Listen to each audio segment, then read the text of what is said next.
Welcome back to in my YouTube channel. आज की इस वीडियो के अंदर मैं आप सबको नवरात्रि की कहानी के बारे में बताऊंगी। अगर कथा अच्छी लगे तो वीडियो को लाइक कीजिए, चैनल को सब्सक्राइब कीजिए और हाँ, बेल आइकन के ऊपर प्रेस करना ना भूलें ताकि समय समय पर आप सबको हमारी वीडियो के नोटिफिकेशन मिलते रहें। नवरात्रि की कथा। प्राचीन समय में सूरत नाम का एक राजा था। राजा प्रजा की रक्षा में उदासीन रहने लगे थे। परिणाम स्वरूप पड़ोसी राजा ने उनके ऊपर चढ़ाई कर दी और सूरत की सेना भी शत्रु से मिल गई। परिणाम स्वरूप राजा सूरत की हार हुई और वह जान बचाकर जंगल की तरफ भाग गए। उसी वन में समाधि नाम का एक बनिया अपनी स्त्री और संतान के दुर्व्यवहार से परेशान होकर रहा करता था। उसी वन में बनिया समाधि और राजा सूरत की भेंट हुई। दोनों का परस्पर परिचय हुआ। वे दोनों घूमते हुए महर्षि मेघा के आश्रम में पहुंचे। महर्षि मेघा ने उन दोनों के आने का कारण पूछा तो वे दोनों बोले कि हम अपने सगे संबंधियों द्वारा अपमानित और तिरस्कृत होने पर भी हमारे हृदय में उनका मोह बना हुआ है, इसका कारण क्या है?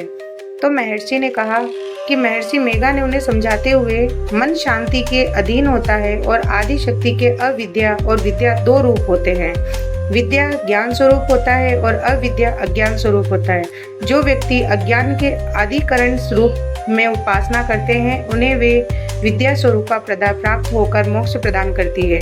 इतना सुन राजा सूरत ने प्रश्न किया कि हे महर्षि, देवी कौन है? उनका जन्म कैसे हुआ? महर्षि बोले, आप जिस देवी के विषय में पूछ रहे हैं वह नित्य स्वरूपा और विश्वव्यापिनी है। उनके बारे में ध्यान पूर्वक सुनो। कल्पांत समय में विष्णु भगवान क्षीर सागर में अनंत सैया के ऊपर शयन कर रहे थे।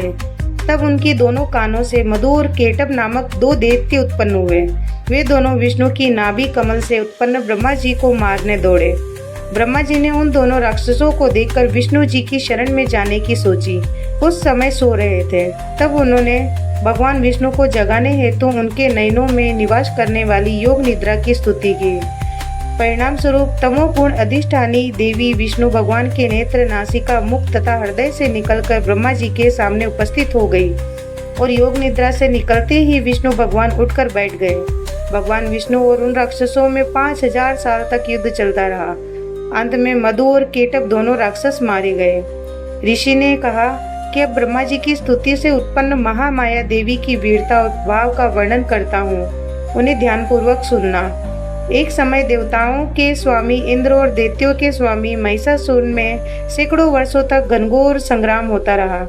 इस युद्ध में देवराज इंद्र की पराजय हुई और महिषासुर इंद्रलोक का स्वामी बन गया। अब देवतागण ब्रह्मा के नेतृत्व में भगवान विष्णु और भगवान शंकर की शरण में गए। देवताओं की बातें सुनकर भगवान विष्णु तथा भगवान शंकर क्रोधित हुए।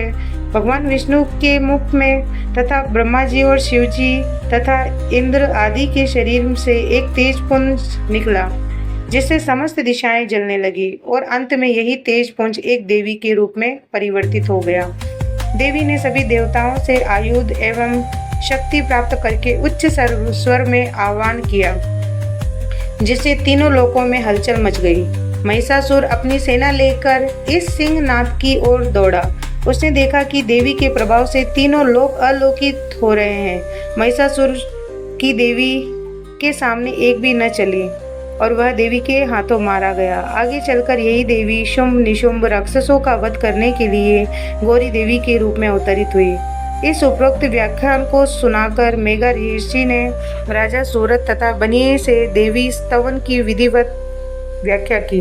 राजा और मणिक नदी पर जाकर देवी की तपस्या करने लगे और 3 वर्ष तक घोर तपस्या करने के बाद देवी ने प्रकट होकर उन्हें आशीर्वाद दिया और इससे वर्णित संसार के इस मोह से मुक्त होकर आत्मचिंतन में लग गए और राजा सूरत ने शत्रुओं पर आक्रमण करके विजय प्राप्त करके अपना वैभव पुनः प्राप्त कर लिया।